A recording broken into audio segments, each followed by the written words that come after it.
Sunday, July 28th, 2019. This morning, I looked at Bitcoin dominance using our indicator set, and I was kind of surprised by what I found. We'll go over that and more in today's episode of the 24 Hours of Bitcoin.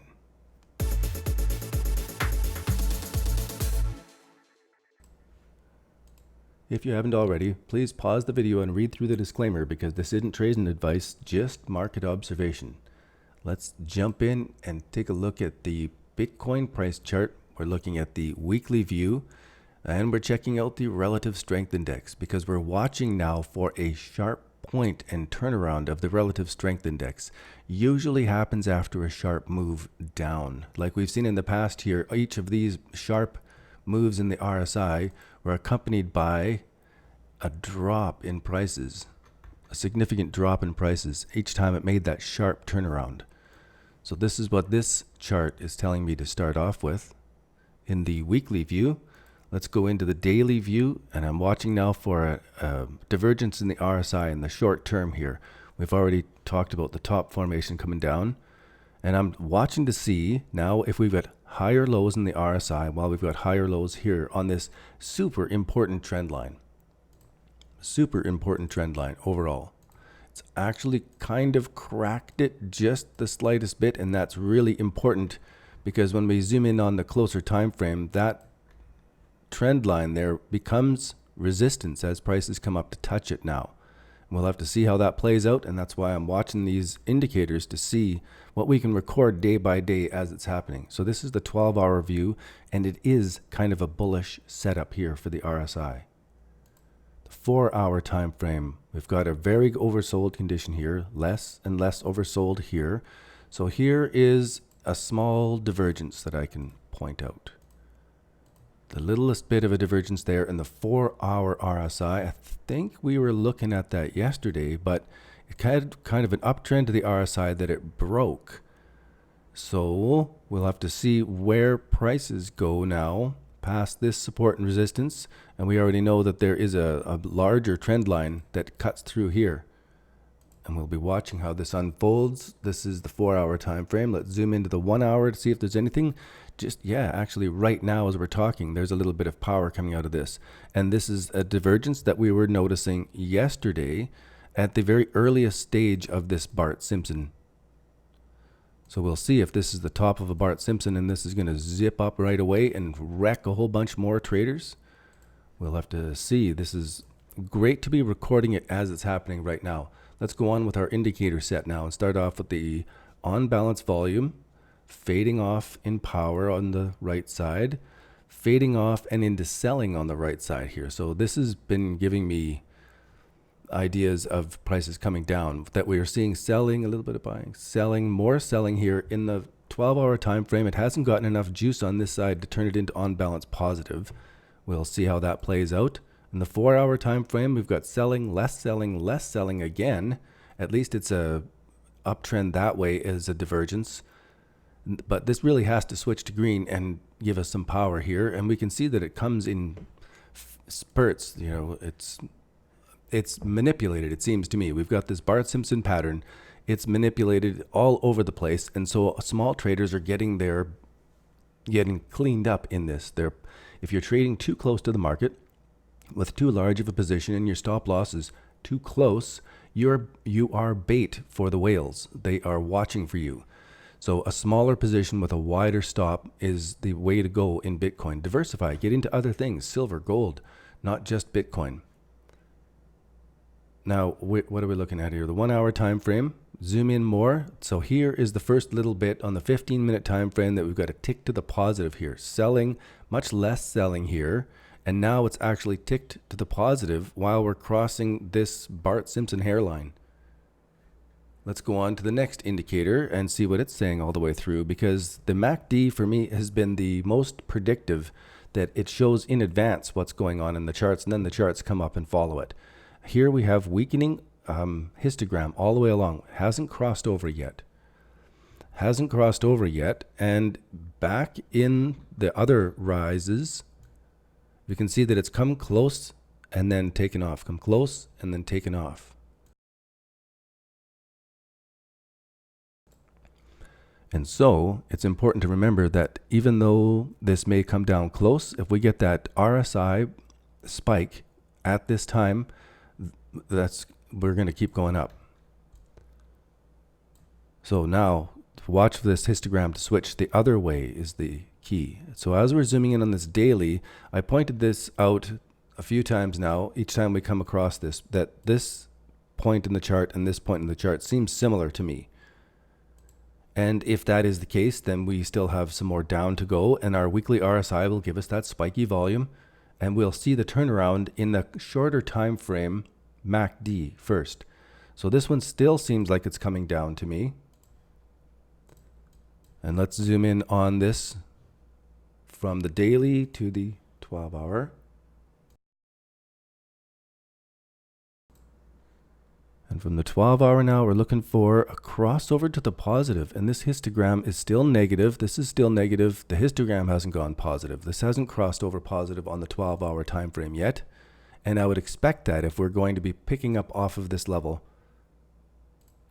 4-hour time frame, crossovers a little bit positive here, but still hasn't crossed over positive in the 4-hour time frame. The histogram hasn't gone positive. This hasn't crossed.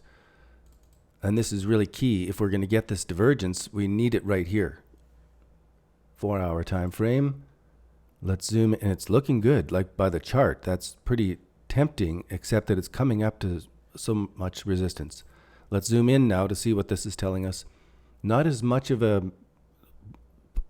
reliable here, but at least it's crossed over and gone to a positive histogram all the way along.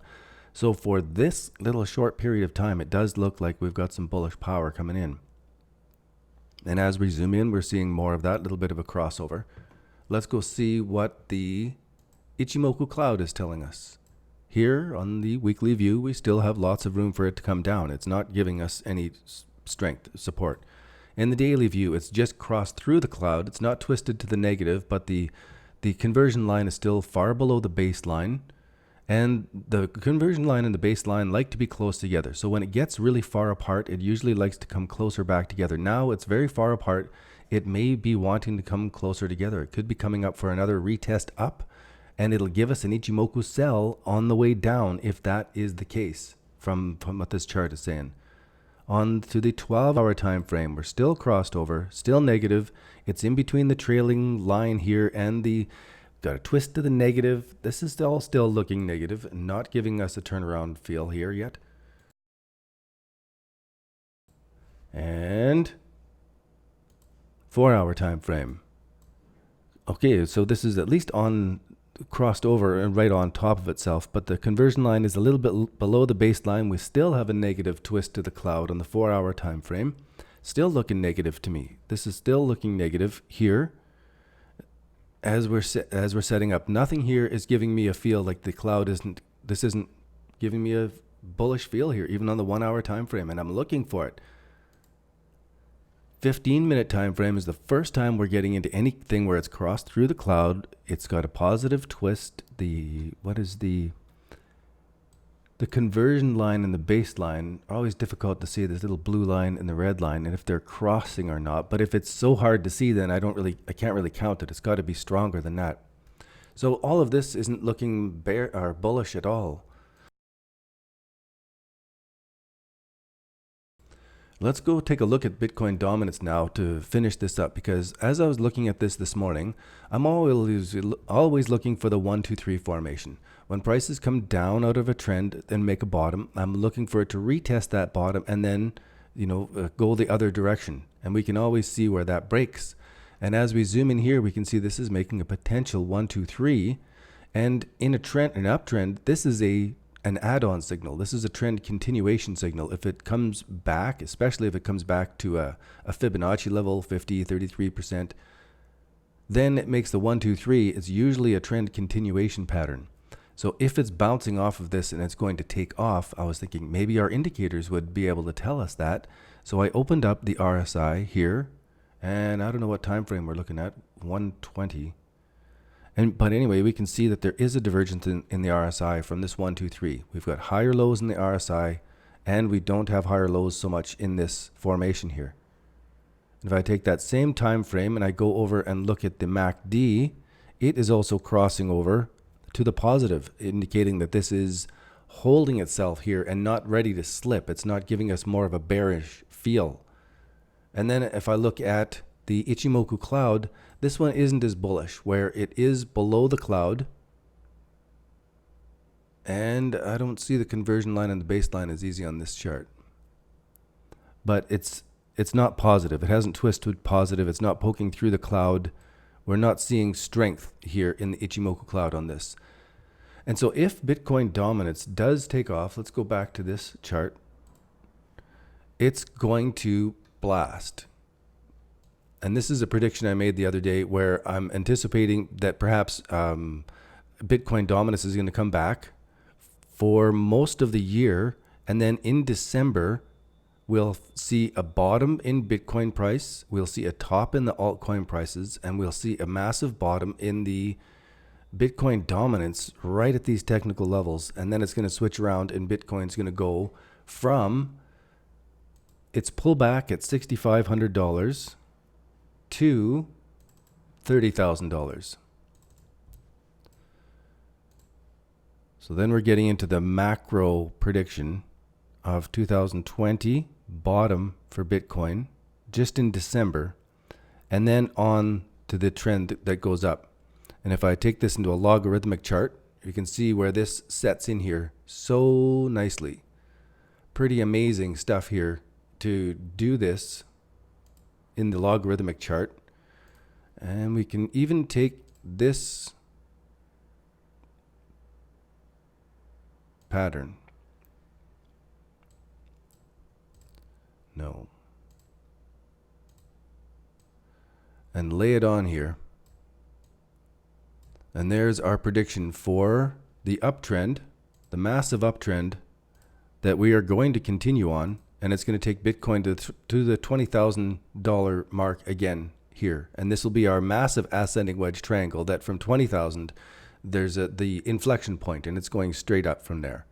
So it's going to be a while, but during this time, altcoins are going to moon, Bitcoin dominance is going to pull back, and we're going to see this longer term look in things. So I like to record this, and I've got to make a note of this video so that I come back and watch this specific part for this long-term forecast. Let's go jump in to see what Bitcoin prices are doing right this minute. It's tempting. We've got some looks tempting. We'll have to see how this plays out, and we'll tune in again tomorrow to see what do these indicators say, what is unfolding here, and what are they going to tell us as it unfolds. I'm very keen to see if my long-term forecast fits in, and if it does, that means altcoins are going to be taking off, and we're going to see some amazing things going. For instance, in Litecoin, if we take this last run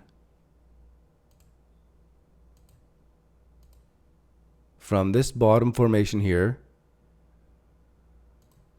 and to here, and just implant that. Let me try that again. 1, 2, 3. I'll take it right from the bottom.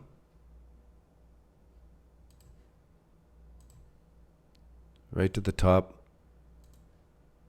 Put that right on the very bottom. And should that be the case, Litecoin is going to be our next big boom as Bitcoin dominance fades off and Bitcoin comes back until November. You can see where this is topping out in November, December, and then Bitcoin dominance takes over again. Why until December? It fits into the long-term chart. It fits into the pattern, the momentum of everything, and it fits into the big guys' tax plans for the future. So the big guys are pushing things down. They're taking losses this tax year. They didn't mean to make so many gains back here that they had to pay taxes on. It screwed everybody. Now they're making sure that the taxes aren't going to be as hard when it comes around December time, and then we can go off for the next year and worry about it afterwards. My conspiracy theory. Anyway, thanks for tuning in, guys. I appreciate you being here.